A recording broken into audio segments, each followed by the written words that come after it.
Bismillahirrahmanirrahim.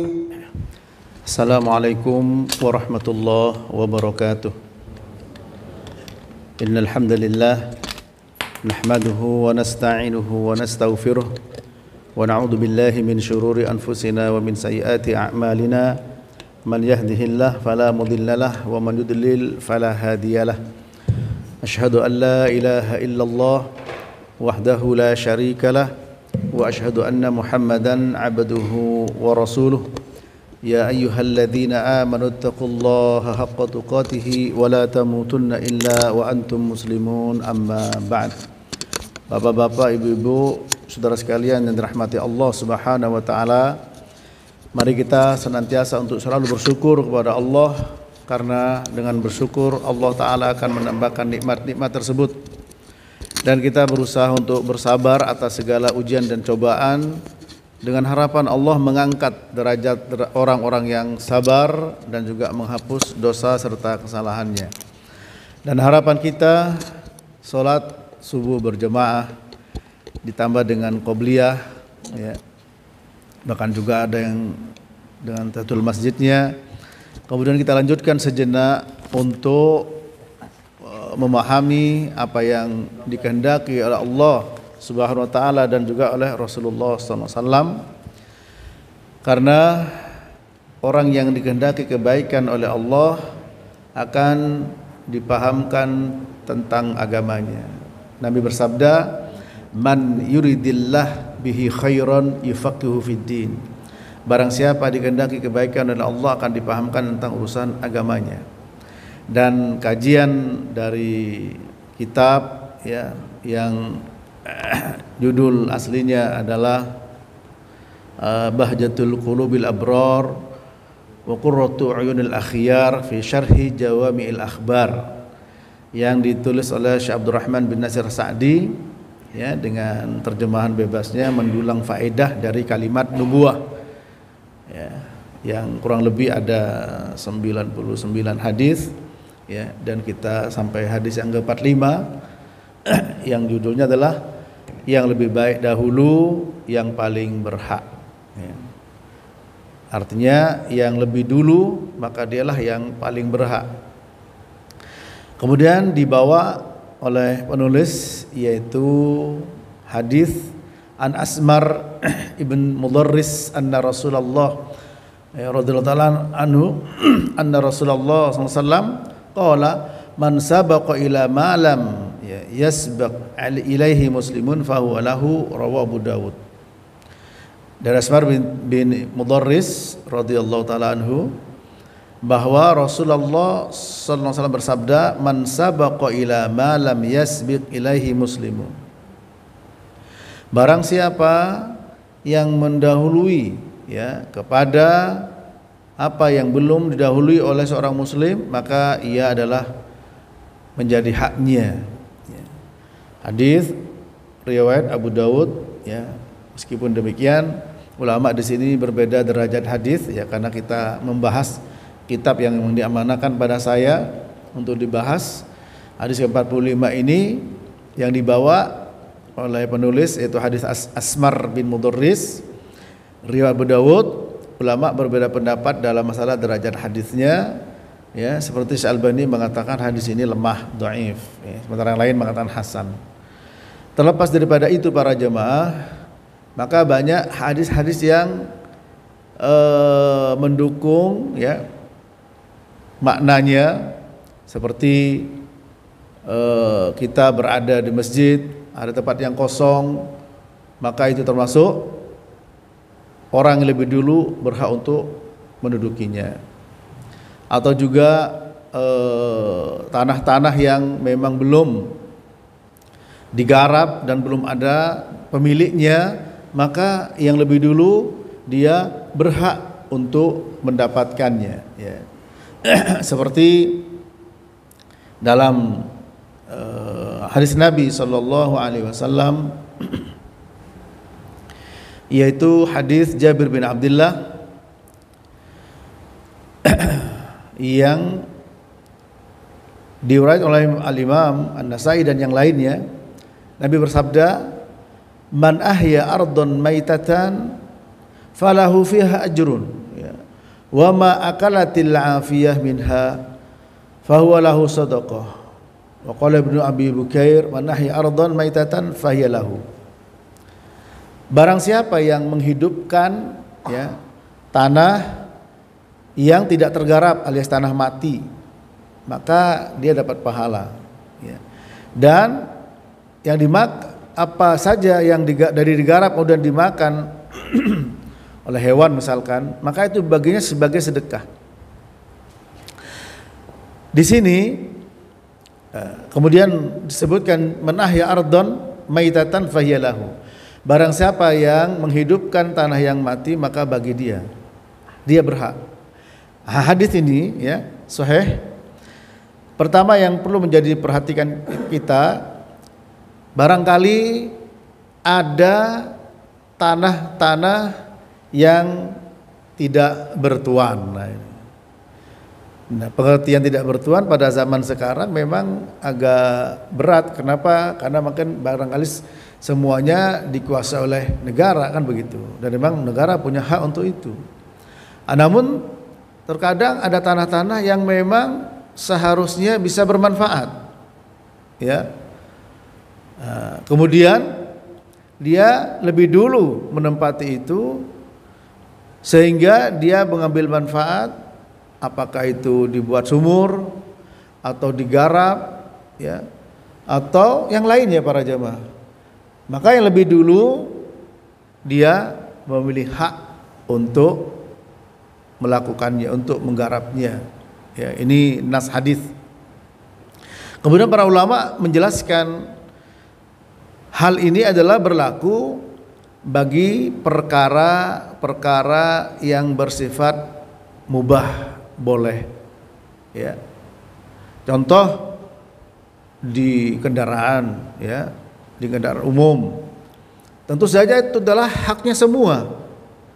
Maka yang lebih dulu dialah yang berhak untuk mendapatkannya.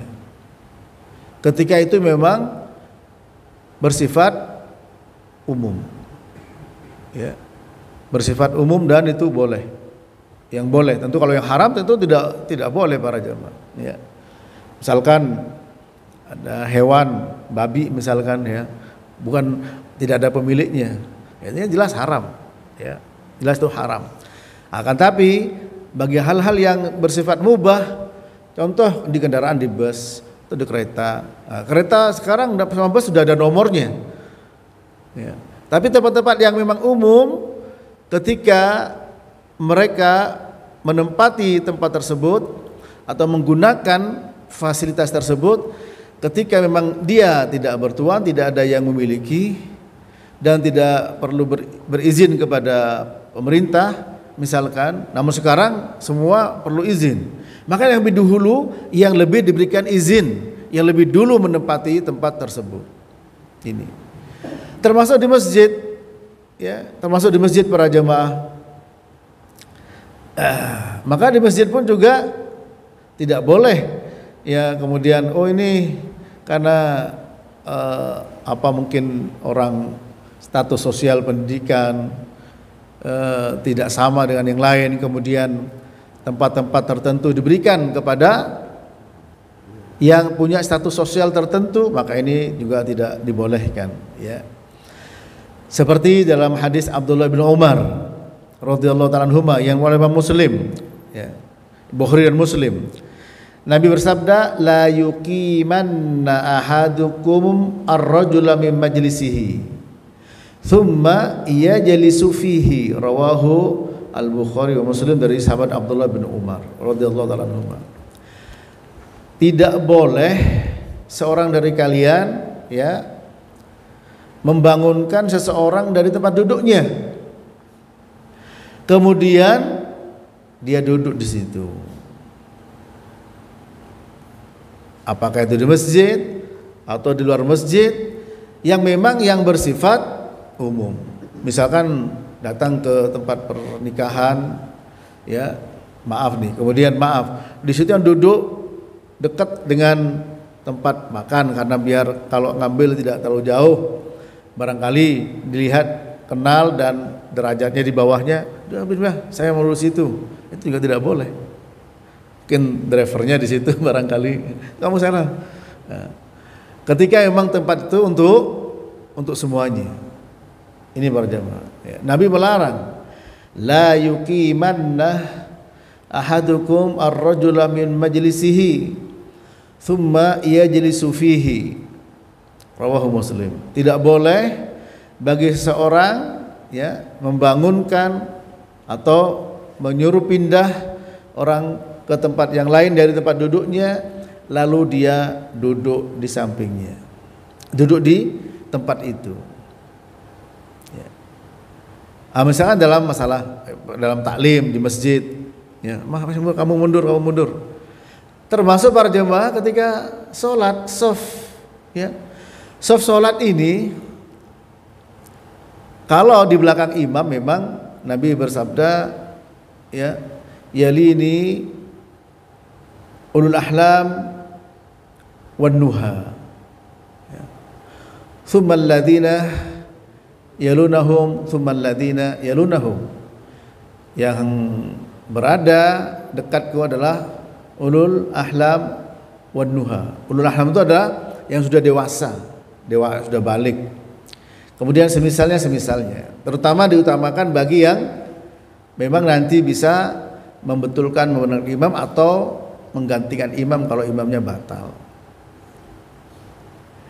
Adapun anak kecil, ya, saya sudah bahas di Bulughul Maram, ya, rutin di tempat saya ngajar Bulughul Maram, bahwa makmum anak kecil itu yuktabar, artinya apa? Dianggap sebagai sholat berjamaah anak kecil itu. Sehingga apa? Ketika anak kecil mendapatkan soft di soft pertama, tidak boleh digeret kemudian dipindahkan ke belakang sama orang tua. Ya, ini penjelasan para ulama. Ini para jamaah. Kalau di belakang imam, ya suruh minggir, tetap di soft pertama. Karena soft pertama itu harus berebut para jamaah, ya, harus kita berebut meskipun harus diundi, ya, karena soft pertama punya banyak keutamaan. Malaikat membacakan sholawat kepada sof-sof yang pertama. Ya. Sehingga seandainya harus diundi untuk berebut sof pertama, kita berebut. Maka yang lebih dulu yang mendapatkan itulah dia yang lebih berhak. Ya. Ini para jamaah rahmati Allah. Ya. Nah, kemudian nas-nas hadis yang ada di sini dicontohkan terkait dengan tempat atau juga dengan tanah-tanah yang belum tergarap. Ya, kalau sekarang menggunakan apa istilahnya, hak guna usaha, ya, atau hak guna pakai dan lain sebagainya, maka yang lebih dahulu dia yang memiliki hak untuk menggunakan hal tersebut. Ya, adapun seandainya ada di sana semacam apa ya, permainan, oh enggak, kamu enggak berhak karena bukan orang saya misalkan, karena bukan teman saya, karena kamu enggak bayar begini atau begitu, ya artinya tidak sesuai dengan yang diharapkan orang yang memiliki wewenang di situ, tentu dialah yang salah, dia bisa kena dosanya. Ya, sebab dalam hadis siapa yang dulu yang pertama kali menempati itu, dia yang berhak untuk mengelola tanah-tanah tersebut. Sehingga apa? Yang berwenang memberikan izin kepada yang pertama, bukan yang kedua ketiga, karena ada teman-temannya, ya. Itu para jamaah rahmati Allah. Ya. Ini menunjukkan bahwa di dalam agama kita ini yang namanya keadilan, yang namanya menghormati dan menghargai sesama, itu merupakan hal yang dijaga, ya. Termasuk dalam masalah yang lebih dulu, lebih berhak, termasuk ketika melamar seorang wanita, maka yang duluan, mana yang duluan, itu yang berhak. Ketika dia artinya sudah tidak terima lamarannya, ya, maka silahkan, ya, orang berikutnya untuk menggantikannya, para jemaah itu. Jangan kalian melamar lamaran orang lain, ya. Seperti dalam hadis Nabi bersabda sallallahu alaihi wasallam, ya. Jangan melamar khidbah saudaranya, ya.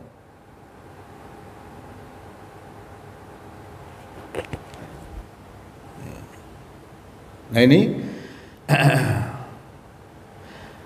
iyyakum wadh-dhann fa inna adh-dhanna akdzabul hadits wa la tajassasu wa la tahassasu wa la tabaghadu wa kunu ikhwanan wa la yakhdubur rajulu ala khidbati akhihi hatta yankihah aw yatruka, rawahul Bukhari nomor 5143 dari Abi Hurairah radhiyallahu taala anhu. Hati-hati kalian dari buruk sangka, dari persangkaan, karena persangkaan termasuk sedusta-dustanya perkataan. Jangan saling mengintai, jangan saling membenci, jadilah kalian bersaudara. Dan tidak boleh seseorang melamar lamaran saudaranya, yaitu meminang, ya, sampai dia menikahi atau dia meninggalkannya.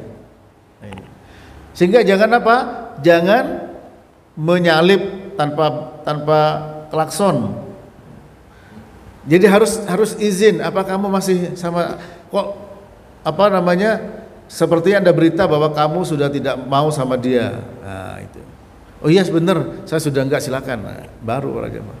Kalau misalkan dia dilamar oleh orang lain, ya maaf, kemudian datang orang yang lebih, barangkali lebih kaya, lebih dari segalanya, ya, sementara dia sudah menerima pinangan pertama, maka tidak boleh, ya.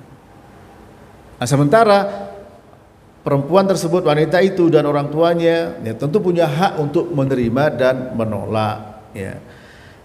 Ini para jamaah. Dan kalau ada orang baik, orang soleh datang kemudian tidak diterima, hati-hati terjadi fitnah, ya. Dan juga wanita dinikahi karena 4, ya, tukahul mar'ah li arba, karena agamanya, karena hartanya, karena nasabnya, karena kecantikannya. Fadfar bidzatid din taribat yadak, ya, maka pilihlah agamanya, maka kamu akan selamat. Di sini semua menunjukkan bahwa orang yang pertama kali itu lebih punya hak, ya, lebih punya hak, apalagi dapat izin dari yang berwenang, ya, dari penguasa atau siapa saja yang mewakilinya. Ini para jemaah. Ini semua menunjukkan betapa dijaganya hak-hak, baik antara kaum muslimin maupun di luar kaum muslimin. Itu jaga semua para jemaah. Tidak boleh kita melanggar hak-hak orang lain, ya. Sampai tempat pun dijaga. Coba sekarang seandainya ada orang duduk di satu tempat di mana tempat itu umum, siapapun berhak untuk duduk di atasnya, ya. Lalu kemudian apa? Diusir. Pasti itu akan melukai perasaan, ya. Akan melukai perasaan. Dan yang namanya perasaan dijaga di dalam agama, ya. Di mana Nabi bersabda, al-muslim haram damuhu wa maluhu wa irduhu, rawahu Muslim. Orang Islam atas orang Islam lainnya haram harta, darah dan kehormatan. Jadi kehormatan juga dijaga para jemaah. Bahkan karena kita melukai kehormatan orang lain, itu bisa menjadikan seseorang menjadi orang yang bangkrut. Sebagaimana Nabi bertanya kepada para sahabat, atadruna mal muflis? Faqalu al-muflisu fina man la darahima lahu wa la mata.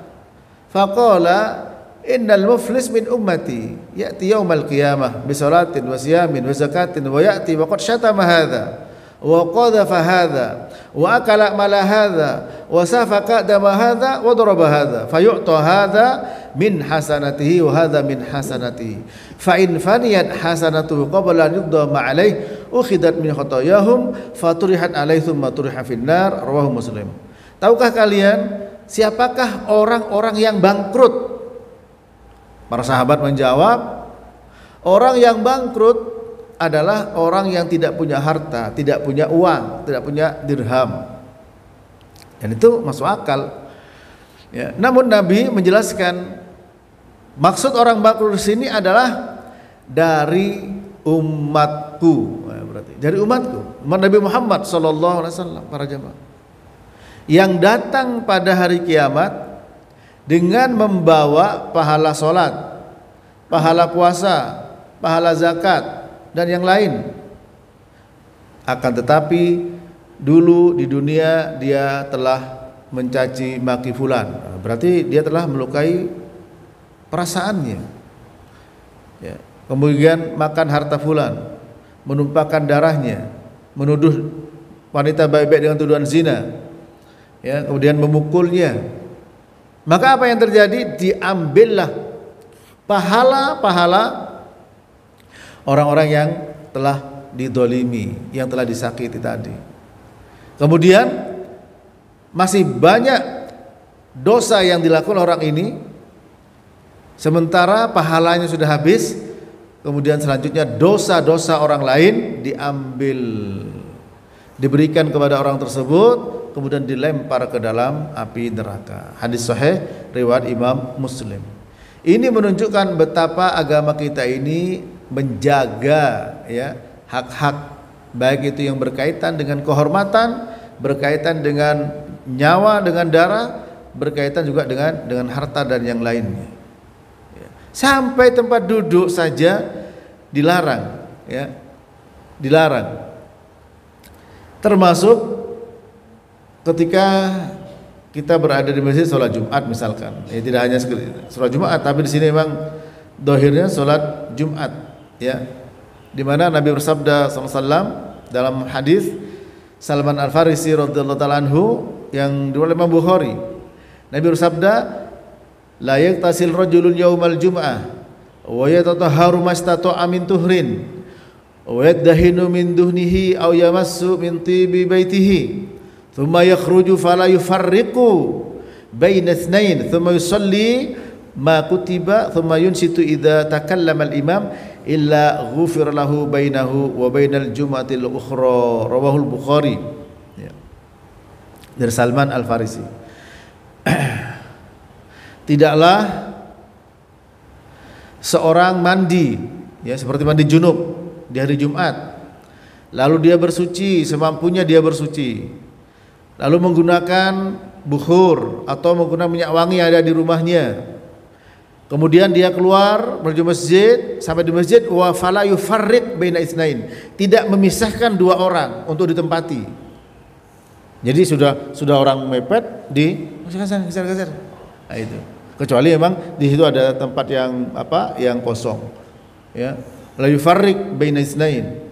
Kemudian sholat di situ, kemudian dia diam ketika imam khutbah, kecuali akan diampuni dosanya antara Jumat satu dengan Jumat yang lain. Jadi kalau ingin mendapatkan ampunan Allah, ya, itu di sini adalah dosa kecil tentunya, ya. Mandi Jumat junub, kemudian bersuci dengan baik, pakai minyak wangi, kemudian ketika sampai di masjid jangan sampai memisahkan orang dua yang sedang duduk, yang di situ tidak mungkin, kecuali dia harus pepet-pepetan. Nah, itu kecuali kalau memang ada tempat, ya, kemudian di situ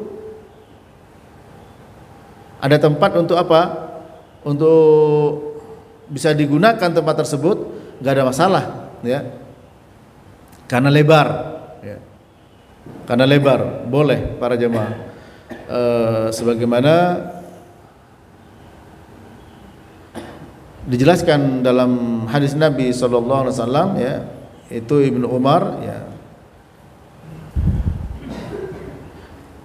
hadis Jabir bin Abdullah, ya, riwayat Muslim, la yuqimanna ahadukum akhahu yaumal jum'ah thumma yukhalif ila maq'adihi fayaq'ud fihi walakin yaqulu ifsahu, rawahu Muslim, ya.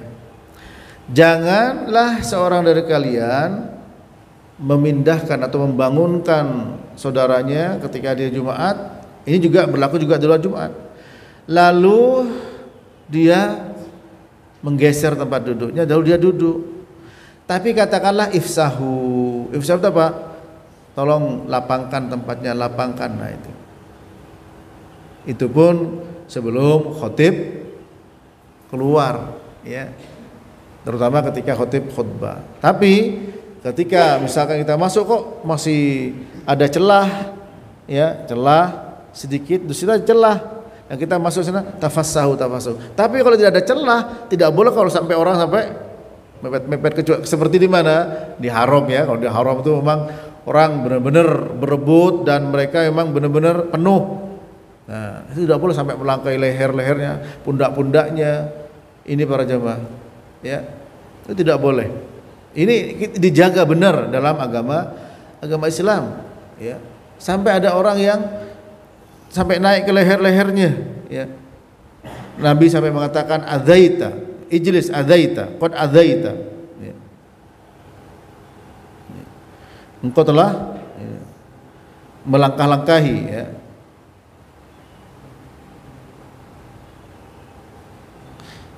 Sebentar para jemaah. Di dalam hal disebutkan ketika ada orang sahabat, ya, masuk masjid kemudian melangkai-langkai leher-leher orang, sama Nabi duduk, ya, kamu telah menyakiti orang. Nah, ini.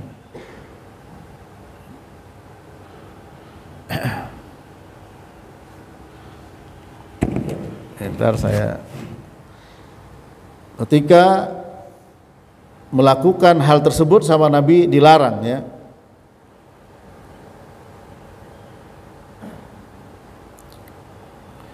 Jadi para jemaah rahmati Allah, ini menunjukkan bahwa agama ini sangat menjaga, ya, yaitu haknya orang lain, ya. Menjaga juga yaitu apa?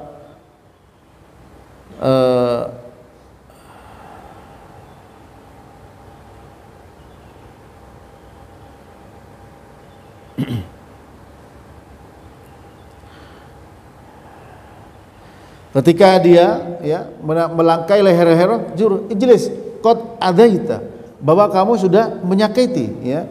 Qad, di yang lain qad anaita, ya. Ini para jemaah. Nah, ini menunjukkan bahwa apa? Sampai di masjid pun hak-hak tersebut dijaga, ya, dijaga. Oleh karena itu, mari kita harus selalu menjaga hak-hak orang lain, menjaga perasaan orang lain. Tentu saja perasaan di sini batasannya adalah batasan-batasan syariat, batasan syar'i, ya. Jangan sampai kita merasa tidak nyaman pada orang sementara itu melanggar syar'i. Tentu saja tidak seperti itu. Itu namanya apa namanya? Ada dua mudahana, ya. Mudahana itu bersikap baik kepada orang dengan cara mengorbankan nilai-nilai agama. Maka Nabi pun ketika diajak oleh orang musyrik Quraisy untuk menyembah Tuhan mereka setahun, dan mereka pun juga mau menyembah Tuhan mereka setahun, turun surat Qul ya ayyuhal kafirun. Allah berfirman, waddu law tudhinu fayudhinun. Waddu, mereka Muhammad sangat ingin, law tudhin, kalau engkau mudahana mereka juga akan mudahana. Apa mudahana? Sikap baik, menjaga perasaan, tapi dalam rangka melanggar nilai-nilai agama. Itu tidak boleh para jamaah, ya. Yang boleh adalah mudarah. Mudarah itu sikap baik kepada manusia dengan tidak melanggar nilai-nilai agama, ya. Misalkan membantu karena sakit, membantu, ini semua gotong royong, ya, untuk menjaga perasaan satu sama lain. Tapi kalau itu melanggar agama namanya mudahana, ya. Kalau tidak melanggar agama namanya mudarah. Oleh karena itu kita jaga perasaan orang dengan mudarah tadi. Nabi SAW selalu menjaga seperti itu, ya, menjaga tetangga, perasaan tetangga, ya, dengan tidak melanggar nilai-nilai agama. Nah, di sini juga demikian. Orang yang lebih berhak ketika ada tanah kosong tidak bertuan, maka dia berhak. Ketika tempat di masjid kosong, dia berhak di pertama, bahkan dia boleh berebut, ya. Termasuk apa saja, misalkan maaf nih, kalau urusan agama itu dia harus berebut untuk bisa mendapatkan sop pertama. Bahkan Syekh Utsaimin diantaranya para ulama menjelaskan, ketika dia bersama dengan orang tuanya ayah misalkan ke masjid, di saf pertama cuma satu orang, maka tidak boleh kita bapak dulu karena bapak, tapi kita para jemaah kita ini urusan agama. Nah, kecuali urusan dunia, misalkan antri makan, ya, maka kita punya hak karena kita duluan, tapi kita isar mendahulukan. Nah, itu adalah sunnah, ya, seperti mendahulukan orang lebih tua. Ketika duduk di bus mendahulukan lebih tua, itu namanya isar para jamaah, mendahulukan. Tapi kita yang berhak, ya. Tapi kita dahulukan orang lebih tua. Karena beberapa dalil menunjukkan Nabi bersabda, laisa minna man lam yuwaqqir kabirana wa yarham saghirana. Tidak termasuk golongan kami orang yang tidak memuliakan orang yang lebih tua dan tidak menyayangi yang lebih muda. Nah, ketika kita beralasan itu, saya berhak ini, tapi anda lebih tua ini dari saya. Bahkan dia di antara salafus saleh, ketika dia berjalan, ya, kemudian dia menyalip, ternyata apa? Yang disalip ini lebih tua setahun atau 2 tahun. Lalu dia mengatakan, seandainya aku tahu engkau lebih tua dari saya, maka aku tidak akan mendahuluimu. Nah, ini menunjukkan mendahulukan, ya, meskipun dia berhak, tapi mendahulukan. Seperti ada 2 sahabat datang kepada Nabi, mau bertanya sesuatu, konsultasi, maka kabir lebih tua dahulu, ya. Tapi kalau urusan ketika kita sholat atau apa, atau haji atau umroh, ini untuk orang tua, untuk saya. Sementara jana cuma 1 dan si anak belum haji, maka apa? Tentu saja yang bukan lebih berhak, wajib anaknya yang punya dulu, dia duluan, ya. Ini para jamaah. Tapi kalau urusan keduniaan, maka kita mendahulukan orang lain, itu merupakan satu keutamaan, ya. Di antara hadis yang menjelaskan hal tersebut,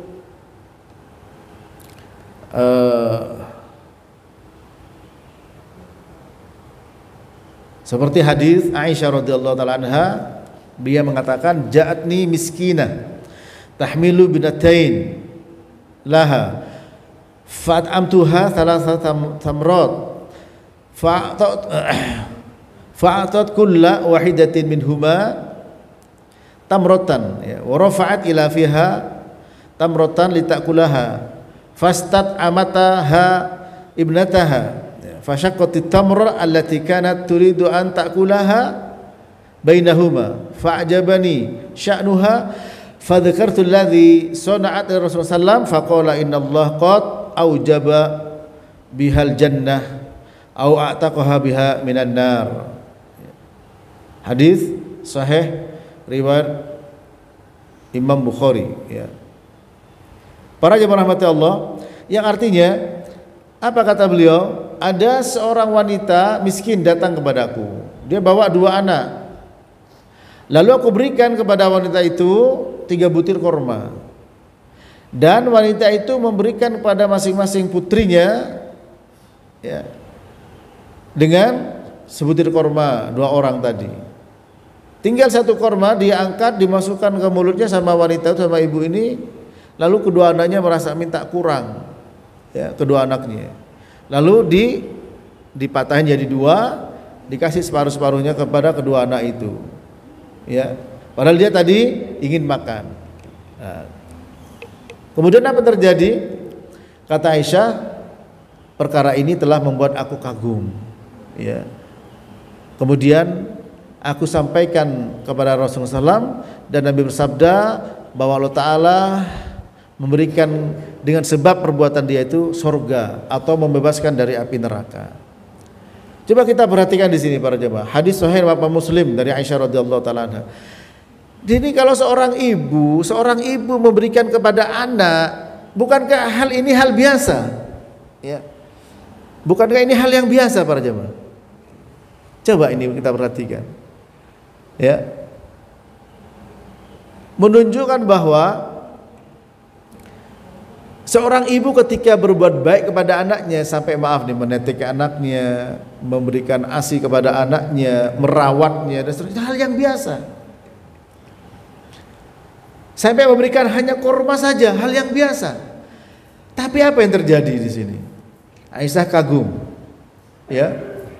Kemudian diceritakan kepada Nabi sallallahu alaihi wasallam, dan Nabi menyampaikan bahwa wanita ini diberikan surga dan dibebaskan dari api neraka.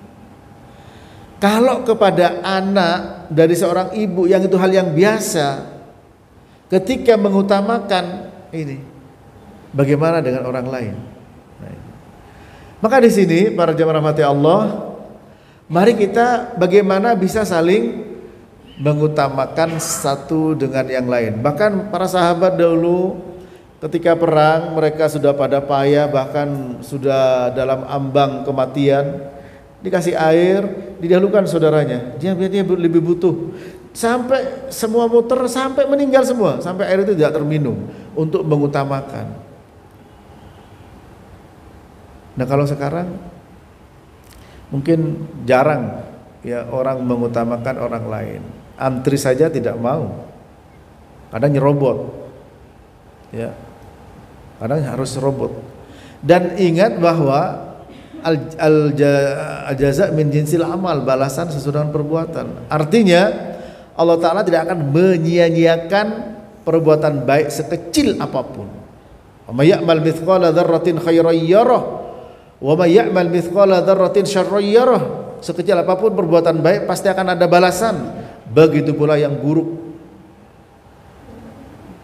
Masalahnya sampai sejauh mana keyakinan kita para jemaah di dalam menyikapi hal tersebut, ya. Yang pasti jangan kita remehkan kebaikan sekecil apapun, pasti akan balasannya. Yang penting kita ikhlas, ya. Kata Abdullah bin Mubarak, rubba amalin saghirin tu'adzimuhu an-niyah wa rubba amalin kabirin tusaghiruhu an-niyah. Berapa banyak amal kecil remeh depan manusia tapi menjadi besar di hadapan Allah, kenapa? Karena niat. Dan berapa banyak amal itu besar bergengsi jadi kecil di hadapan Allah, kenapa? Karena niat. Sehingga jangan sampai kita meremehkan amal sekecil apapun. Seperti mengutamakan orang lebih tua, misalkan masuk lift, silakan Pak. Kalau soft nggak boleh, kita harus berebut. Kalau kebaikan keagamaan kita harus berebut. Itu para jemaah. Tapi kalau untuk urusan keduniaan kita mengutamakan, meskipun kita barangkali berhak, ya. Karena apa? Orang mengalah akan haknya itu baik dan bagus. Tanazul anil hukuk, mengalah akan hak, ya. Tapi urusan agama kita dahuluan, bahkan disuruh berlomba-lomba. Wa fi dzalika falyatanafasil mutanafisun, berlomba-lomba. Ya, fastabiqul khairat, ya, bersegeralah dalam kebaikan. Wasaru ila magfiratin min rabbikum, segeralah kepada ampunan Tuhanmu. Ini para jemaah. Tapi kalau urusan dunia silahkan, ya. Bahkan ini kebaikan dari urusan dunia ini, ya, sebagaimana hadis Nabi SAW, yaitu hadis Abi Hurairah riwayat Muslim. Nabi bersabda SAW, tu'amul wahid yakfil itsnain wa tu'amul itsnain yakfil arba'ah wa tu'amul arba'ah yakfil thamaniyah. Rawahu Muslim.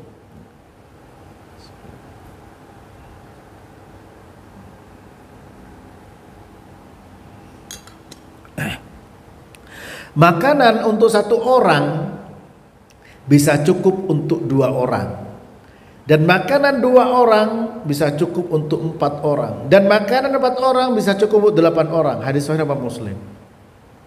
Jadi ketika kita makan, ya terkadang terutama cerita-cerita anak yang di pesantren, saking apanya ya, makan itu makan di dalam lemarinya, kepalanya masuk lemari terus makan, ditutup kepalanya.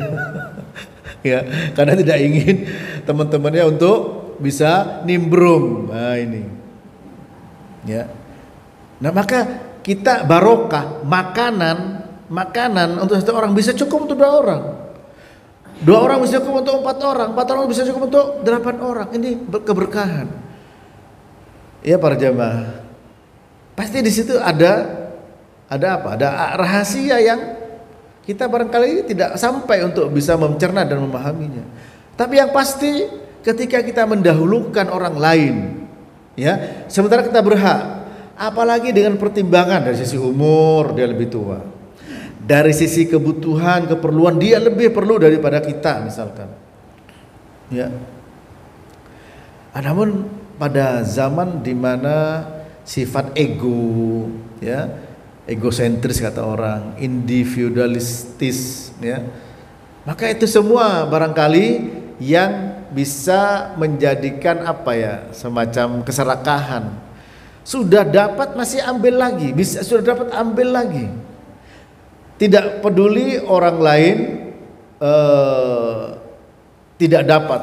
Kalau perlu nggak peduli sampai dia bangkrut, sampai dia mati atau seterusnya. Kenapa? Karena egonya tadi para jamaah. Nah, sementara kita lihat di zaman para sahabat, ya, yang sampai mereka semua sudah kehausan, kelelahan, sampai mau meninggal, ya, karena kena serangan-serangan dalam peperangan. Air berikan, suruh minum, kasih ke satunya, dia perlu. Kasih ke satunya, dia perlu. Sampai keliling, sampai semua meninggal. Ini para jemaah. Artinya itu mendahulukan, bukan dalam rangka untuk bunuh diri biar mati, tidak. Karena merasa saudaranya, temannya lebih perlu dari dia. Ini al-ithar, keutamaan al-ithar, ya, yaitu mendahulukan saudaranya. Termasuk Abdurrahman bin Auf, ya, hadisnya panjang radhiyallahu taala anhu, ketika hijrah dari Mekah ke Madinah oleh orang-orang Ansor, silakan, ya, rumah saya lebih dari satu, silakan ambil. Istri saya juga, karena gak bawa istri, gak bawa harta, hijrah ditinggalkan semua di Mekah. Kemudian disuruh pilih, ya, nanti saya ceraikan salah satunya, karena mestinya banyak, Pak, kayak kita satu. Kalau satu dicerai gak habis. Ya, ini mengutamakan. Akhirnya Pak Abdurrahman bin Auf gak perlu itu. Ya, tunjukkan ke saya pasar. Akhirnya beliau pergi ke pasar dan jualan di situ. Berhasil sampai bisa membackup keperluan, ya, keperluan para sahabiyah yang tidak ada suami yang meninggal dalam peperangan, para janda. Hadis sahih para jemaah. Ya, artinya ketika mengutamakan yang satu, ini bisa kita ambil pelajaran besar. Yang satu ingin membantu dengan tulus, tapi yang dibantu tidak ingin menggantungkan. Yang satu mengutamakan ithar, mengutamakan saudaranya, tapi yang satu tidak mau mengandalkan. Nah, ini merupakan sifat-sifat terpuji. Seandainya dia menerima bantuan tidak tercela, karena memang perlu dibantu. Dan orang yang dibantu harus bersyukur. La yashkurullah la yashkurun nas. Tidak bersyukur kepada Allah, orang tidak berterima kasih kepada sesama manusia. Tapi orang ini tidak mau menerima bantuan. Karena apa? Karena dia ingin mandiri. Akhirnya ditunjukkan pasar dan berhasil. Namun yang bantu benar-benar para jemaah. Nah, oleh karena itu, kalau salah di dalam memahami persoalan, apalagi memahami hadis, dibantu orang karena mengutamakan tidak terima kasih. Yang membantu nuntut terima kasih, yang dibantu nuntut ikhlas. Nah, ini susah. Yang terjadi apa yang terjadi? Perang dalil. Kata yang membantu, la yashkurullah man la yashkurun nas. Tidak bersyukur kepada Allah orang yang tidak berterima kasih kepada sesama manusia. Kata yang dibantu, ya, innama nut'imukum liwajhillah la nuridu minkum jazaa'aw wala syukura. Sesungguhnya kami ngasih makanan atau ngasih bantuan pada kalian dengan mengharap wajah Allah, bukan mengharapkan balasan dan ucapan terima kasih. Kalau seperti itu, apa yang terjadi? Yang membantu nuntut terima kasih, yang dibantu nuntut ikhlas. Yang terjadi adalah berantem.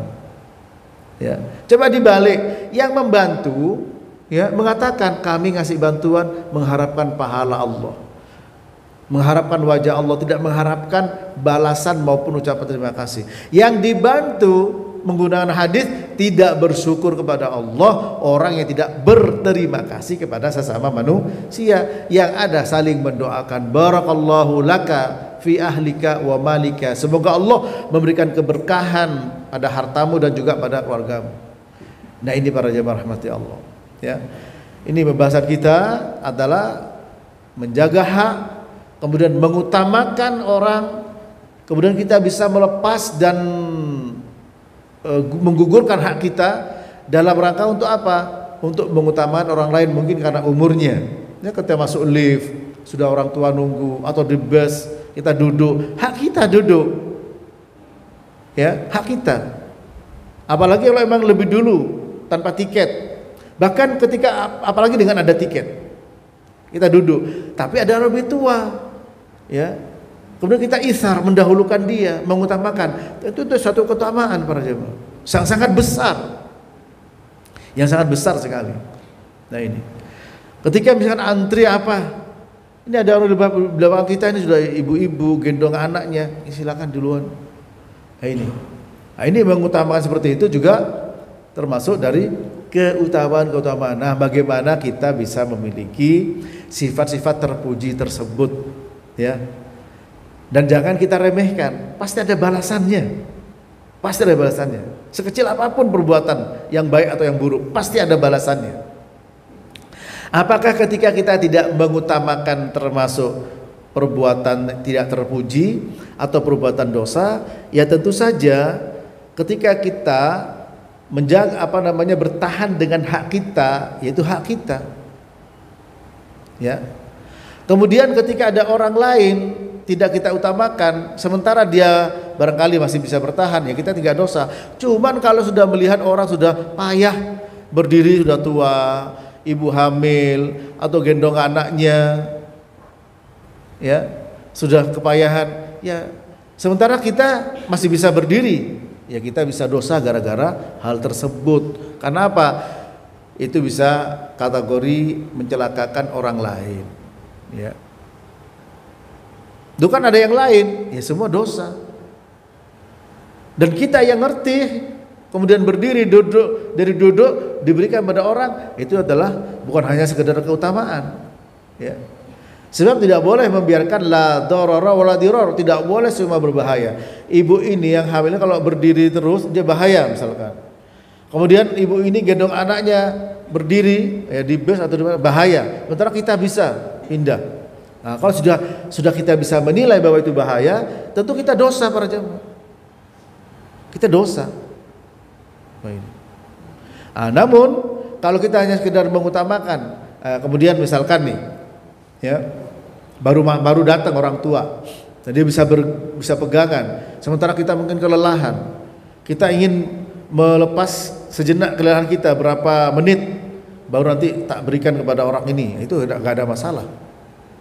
Ya, ada di sini dia lepas dari kelelahannya atau sudah di sebagian, dan bapak-bapak yang sudah sepuh ini barangkali sudah cukup berdiri sebentar, bisa kita duduk untuk dipindahkan. Nah, bagaimana kita bisa mengelola dan memanage kondisi-kondisi seperti itu? Untuk apa? Untuk mendulang. Nah, ini baru mendulang apa? Pahala yang barangkali kita tidak tahu itu yang diterima oleh Allah Subhanahu wa taala. Ini para jemaah. Bukankah tadi hadis bangkrut, orang yang rajin sholat, orang rajin puasa, orang zakat, tapi semuanya ditolak, semuanya apa? Diambil pahalanya. Karena apa? Karena di sini hubungan interaksi muamalah dengan sesama manusia. Nah, kalau kita bisa mengelola semuanya itu, insya Allah para jemaah, dan kita tidak tahu mana yang diterima oleh Allah Subhanahu wa ta'ala. Dengan demikian, jangan meremehkan kebaikan sekecil apapun. La tahqiranna minal ma'rufi syai'an hatta walau antalqa akhaka biwajhin talqin. Jangan engkau remehkan kebaikan sekecil apapun, meskipun berjumpa dengan saudaramu dengan wajah yang berseri-seri. Dengan catatan amal-amal ibadah semuanya itu dibangun di atas iman, amal soleh, seperti dalam surat An-Nahl ayat 97. Man amila solihan min dzakarin aw untha wa huwa mu'minun falanuhyiyannahu hayatan thayyibah wa lanajziyannahum ajrahum bi ahsani ma kanu ya'malun. Barang siapa beramal soleh, baik laki atau perempuan, wa huwa mu'minun, sementara ketika beramal soleh dia beriman, maka sungguh akan kami berikan kepadanya kehidupan yang baik. Apa kehidupan yang baik? Di antaranya Ibnu Katsir menjelaskan, menukil perkataan salafus saleh, yaitu as-sa'adah, kebahagiaan. Ya, as-sa'adah, kebahagiaan. Dan kami balas dengan yang lebih baik dari apa yang dilakukan. Asalkan dengan iman, dengan tauhid yang benar, dengan keikhlasan, bukan dengan kesyirikan atau riya dan lain sebagainya dalam kita berbuat kebaikan. Ya. Dengan demikian, pertama, perhatikan iman kita jaga, tauhid kita jaga, jangan syirik, jangan menyekutukan Allah, maka amal ibadah perbuatan yang lain insya Allah menjadi amal yang diterima oleh Allah SWT. Meskipun kecil, ya, mungkin tidak bernilai di depan manusia, tapi menjadi besar di hadapan Allah. Kenapa? Karena niatnya. Contoh sederhana, kita keluar masjid, terkadang ada sendal, ya, satunya di sini, satunya di sana. Ya, bahkan kita bisa geser dengan kaki kita bersama dengan kita pulang, supaya orang tersebut tidak nyari-nyari. Itu remeh, tapi menjadi besar kalau kita ikhlas. Sehingga jika kita remehkan, sekecil apapun dari kebaikan, tidak boleh kita meremehkannya. Meremehkan ini kan sikap dengan hati. Adapun bisa melakukan perbuatan itu persoalan lain. Ya, maka kita pertama para jemaah harus punya sikap jangan meremehkan sesuatu, apalagi sampai meremehkan yang namanya sunnah. Ada kisah nyata dengan sanadnya. Ada seorang dibacakan hadis Nabi, ya, barang siapa bangun dari tidur jangan langsung celupkan tangannya ke gayung, tapi hendak cuci 3 kali. Lianna hadakum la yadri aina batat yaduhu, karena seorang dari kalian tidak tahu di mana tangannya bermalam. Ketika orang tersebut diberikan hadis itu, dia bilang apa? Ya saya tahu di mana tangan saya bermalam. Di mana? Ya di kasur. Dengan nada meremehkan hadis. Apa terjadi? Pagi hari bangun, tangan kiri itu masuk ke duburnya sampai lengannya. Ya. Demikian juga dengan Kaisar dan Kisra, 2 kerajaan. Ya. Di mana yang saya ingat Kaisar ini, ya, diberi surat oleh Nabi untuk masuk Islam, dia tidak terima, tapi dia tidak meremehkan, masih menghargai. Yang satunya menolak dan meremehkan dan menyobek-nyobek surat yang dikirim oleh Nabi SAW. Akhirnya apa? Nabi mendoakan bahwa kamu akan disobek-sobek kerajaanmu. Betul. Dikudeta oleh anaknya sendiri, dibunuh oleh anaknya sendiri. Nah, ini para jamaah rahmatullah. Nah, ini berarti sikap. Oleh karena itu mari kita di dalam mengelola kehidupan ini, ya, mari kita bijak untuk diri kita sendiri. Sebab kalau kita bijak untuk diri kita, insya Allah akan bijak untuk orang lain. Kalau untuk kita saja tidak bijak, apalagi untuk orang lain. Bagaimana? Jangan sampai meremehkan kebaikan. Nah, minimal sikap kita dalam hati. Jangan sampai ada istilah menjadi raja tega, ya, raja tega. Kemudian meremehkan. Nah, kalau sudah meremehkan para jemaah, otomatis nanti akan diikuti oleh gerak tubuhnya, gerakan badannya, semuanya akan meremehkan.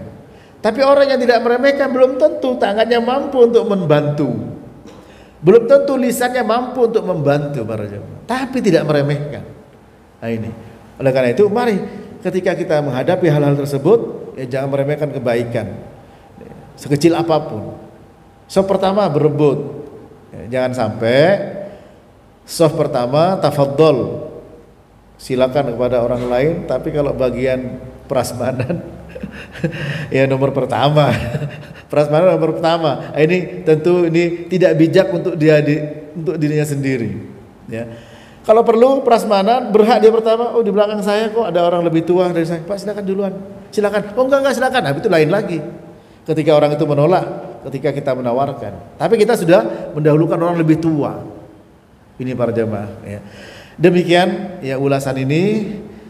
Barangkali dari ulasan tersebut ada pertanyaan yang terkait atau yang tidak terkait, silahkan. Tafadhol wa sallallahu ala nabiyina Muhammad wa ala alihi wa sahbihi wasallam. Silakan ada pertanyaan.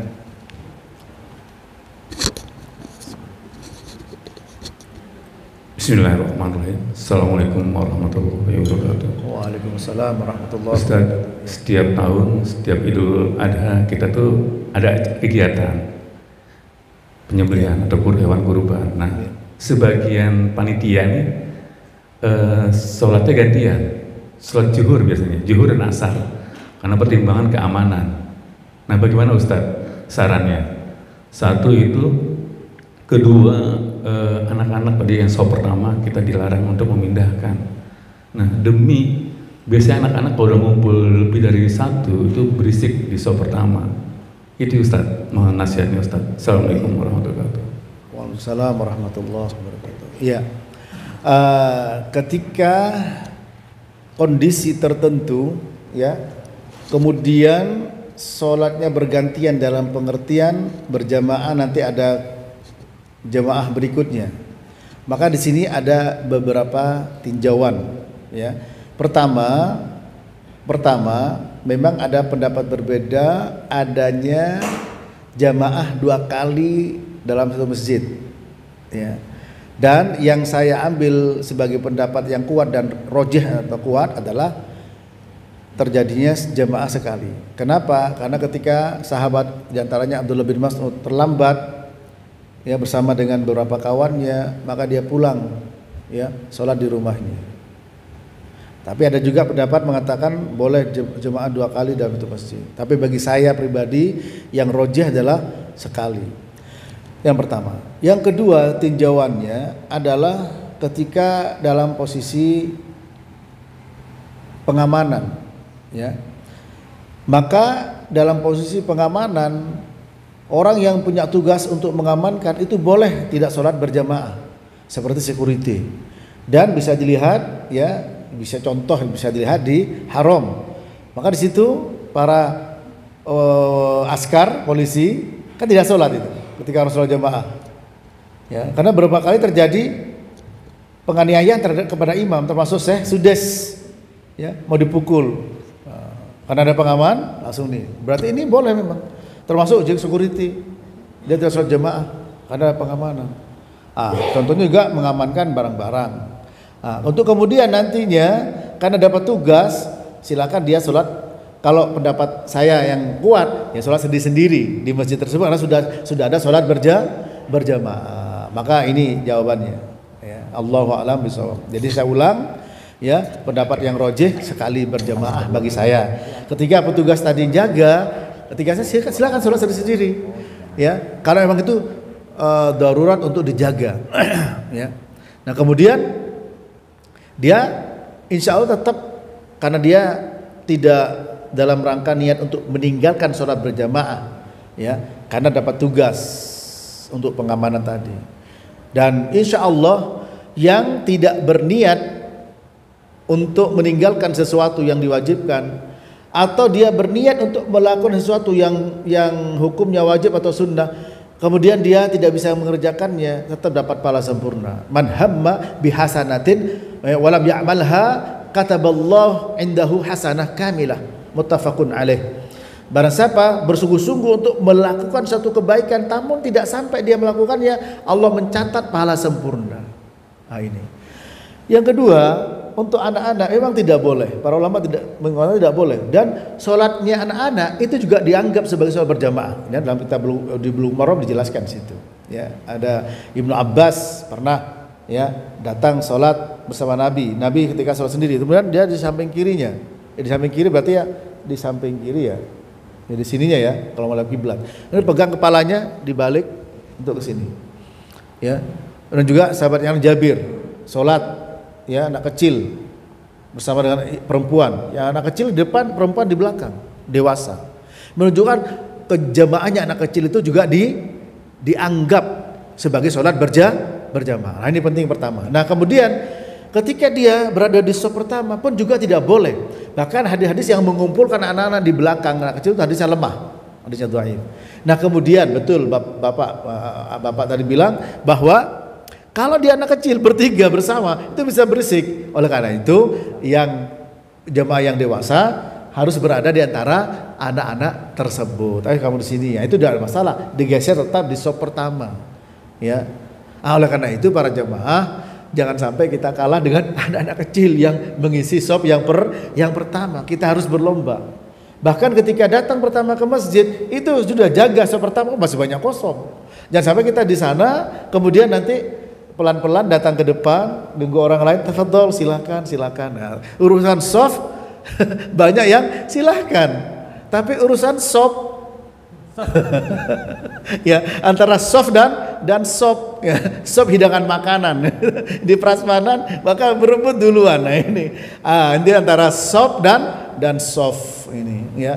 Nah itu para jemaah ya, kalau ada anak kecil bersama harus kita yang dewasa berada di tengah di antara mereka supaya tidak berisik dan mengganggu yang lain. Demikian, Allahu a'lam. Ada lagi? Silakan. Ya. Ustaz mau tanya tadi terkait dengan sholat Jumat. Biasanya kalau umumnya di masjid kita Ustaz ya di Indonesia tuh belakang dulu nih sudah penuh iya, gitu betul, ya. Tapi masih ada jaraknya itu tanggung gitu Ustaz. Karena mungkin ketika orang itu datang masih kondisi agak longgar. Jadi duduknya tuh nggak mau rapat sekalian atau agak tanggung nih gitu. Iya, sementara di saf kedua atau pertama banyak itu kosong. Ada gitu. Itu kira-kira ketika masih bisa melewati itu nggak apa-apa Ustaz ya? Nggak ada masalah. Nggak ada masalah ya. Walaupun mungkin permisi atau bahkan mungkin agak geser dikit untuk kita lewat gitu ya, nggak apa-apa ya itu ya. Jangan untuk geser, untuk menempati karena ada celah. Tadi sudah saya sampaikan hadis Ibnu Umar ya ini ya. Hadis Jabir bin Abdullah. Riwayat Imam Muslim nomor 2178. Ya, Nabi bersabda, "La yuqimanna ahadukum akhahu yaumal jum'ah, thumma yukhalif ila maq'adihi fayaq'ud fihi, walakin yaqulu ifsahu." Jangan kalian membangunkan seorang dari saudaramu ketika sholat Jumat, kemudian dia memindahkan dan duduk dia di situ. Tapi katakanlah tafassahu, ifsahu, yaitu lapangkan. Tadi itu kan ada jarak nih. Kita mau sholat di situ juga ada jarak. Geser. Sebelah dia tafassahu, itu boleh. Tapi sudah mepet semua. Ini sehingga yang satu begini, yang satu begini, itu tidak boleh. Apalagi sekedar untuk jalan, lebih boleh lagi. Ya, bahkan Ibnu Umar, ya, dia tidak mau duduk.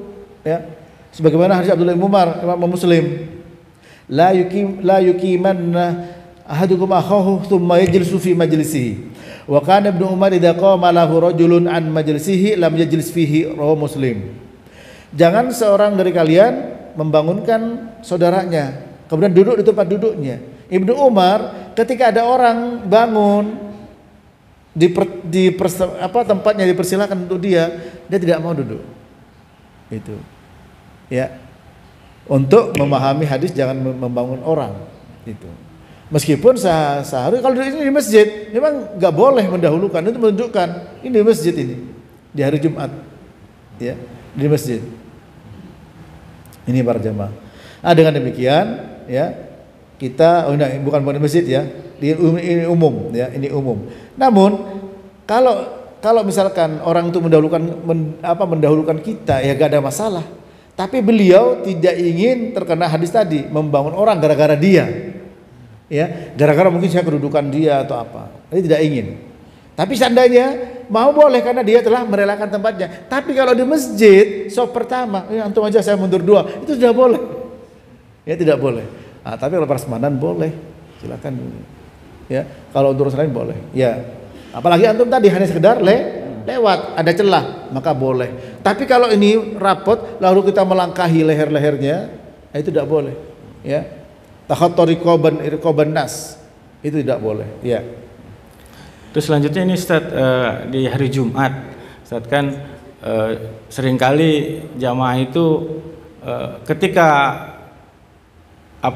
khotib sudah naik mimbar, sudah ceramah, itu ada yang bermain HP atau membaca Quran gitu Ustaz. Dan mungkin ditambahkan dengan kotak amal yang lewat Ustadz. Itu kira-kira pengaruhnya apa dengan ibadah sholat Jumatnya di hari itu Ustadz? Mungkin bisa dijelaskan Ustadz. Iya, ini sedang saya bahas memang di Bulughul Maram ya, masuk pada bab sholatul Jum'ah ya, wajibnya diam ketika sholat Jum'ah ya. Sebab bisa dikatakan faqat laghaut ya. Nah ini Nabi bersabda, "Idza qulta li sahibika yaumal jum'ah ansit wal imamu yakhtubu faqad laghaut." Rawahul Bukhari nomor 934 dari sahabat Abi Hurairah radhiyallahu taala anhu. Apabila engkau mengatakan kepada temanmu di sini, siapapun temanmu di sini di masjid yang sedang bicara, ansit, diam kamu, sementara imam sedang khutbah, faqad laghaut, maka engkau telah melakukan laghaut. Apa laghaut? Yaitu perkara yang batil, yang sia-sia. Ya, termasuk ketika ngitung kerikil, di sini juga main HP. Maka di sini suruh mendengarkan ketika imam sedang khutbah para jamaah. Tidak boleh kita sibuk dengan hal lain kecuali satu, yaitu apa? Sholatul masjid. Kalau imam belum sholatul masjid, ya, seperti terjadi kepada Sulaik, ya, kepada Sulaik.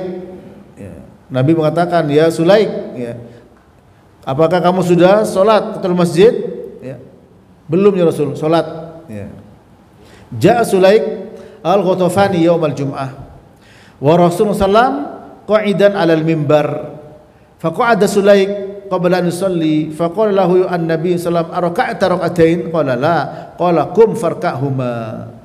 Rawahu Muslim dari Jabir bin Abdullah. Sulaik al-Ghatafani datang ketika salat Jumat. Rasulullah SAW sedang berada di atas mimbar. Lalu salat langsung duduk. Sebelum salat ditanya oleh Nabi, sudah salat 2 rakaat? Belum. Salat ya, 2 rakaat. Nah, tapi salatnya yaitu apa? Dipercepat. Ya, sebagaimana riwayat yang lain ya dari Imam Muslim, yaitu apa? Nabi bersabda, ya, juga kasus Sulaik juga, idza jaa ahadukum yaumal jum'ah wal imam yakhutub falyarka rak'atain wal yatajawwaz fihima. Rawahu Muslim. Jika imam khutbah, kita masuk belum salat 2 rakaat dan ringankanlah. Nah, ini yang boleh. Nah, adapun main HP, apa namanya juga kaleng dan sebagainya, maka ini enggak boleh. Ya, masuk pada faqat laghauta. Faqat laghaut, yaitu apa? Sia-sia. Sehingga dengan sia-sia di sini bisa tidak mendapatkan pahala Jum'ah, tapi mendapatkan pahala sholat duhur.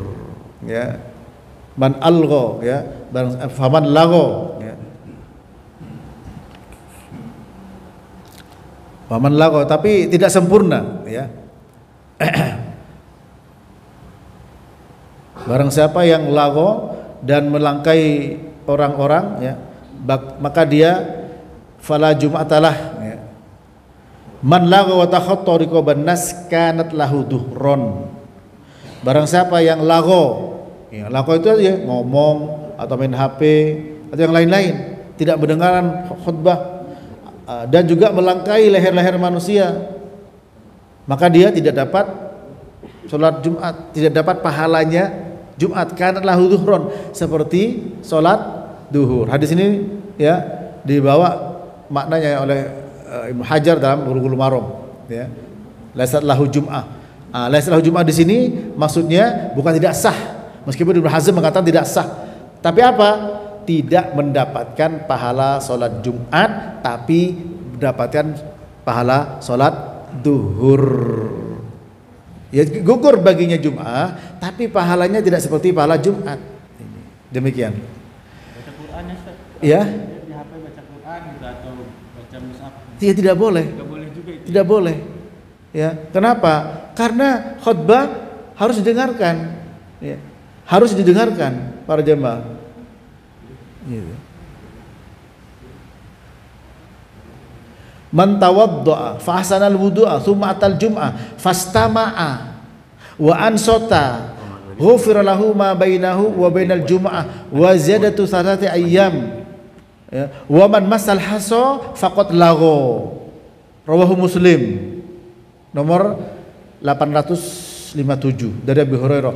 Barang siapa berwudu dan memperbaiki wudunya kemudian datang sholat Jumat, fastama'a, istima itu beda dengan sami'a. Kalau sami'a mendengar sambil lalu, kalau fastama'a dia fokus, wa ansota diam. Nah berarti diam, nggak baca apa-apa, dengar dan diam.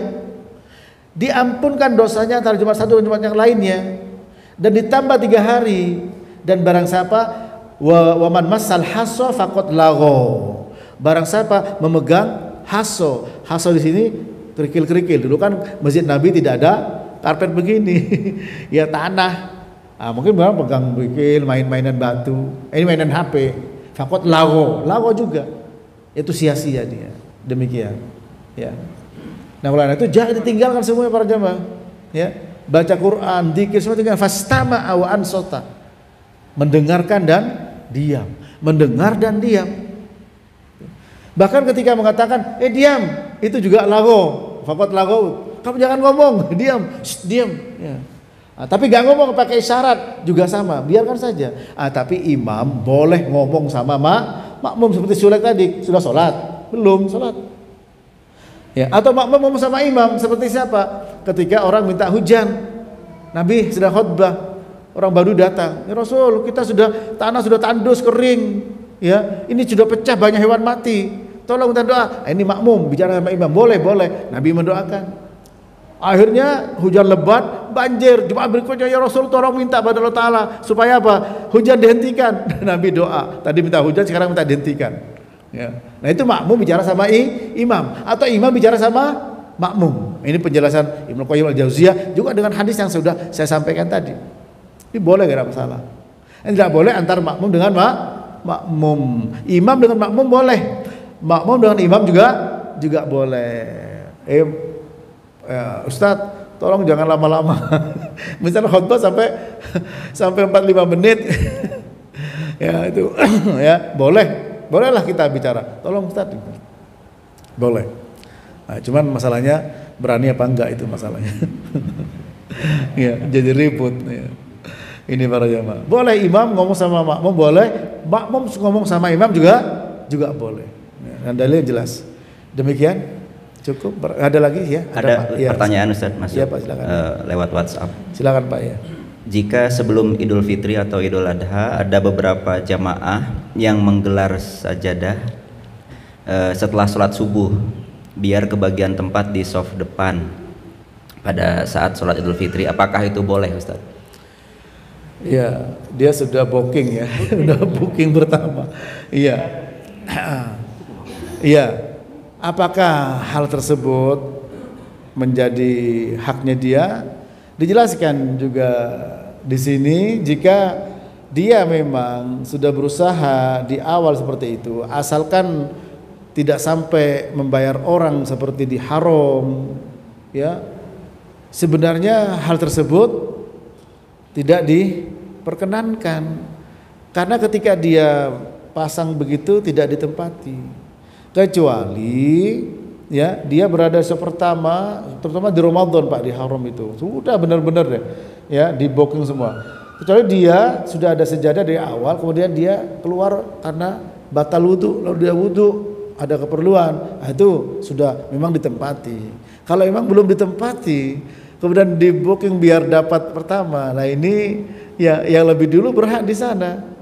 Ya, cuman kadang orang keder karena sudah ada sejadah di situ. Nah, maka di sini ya pengertian yang mendahului adalah ketika dia menggunakan tempat tersebut, bukan mendahului kemudian diletakkan di situ.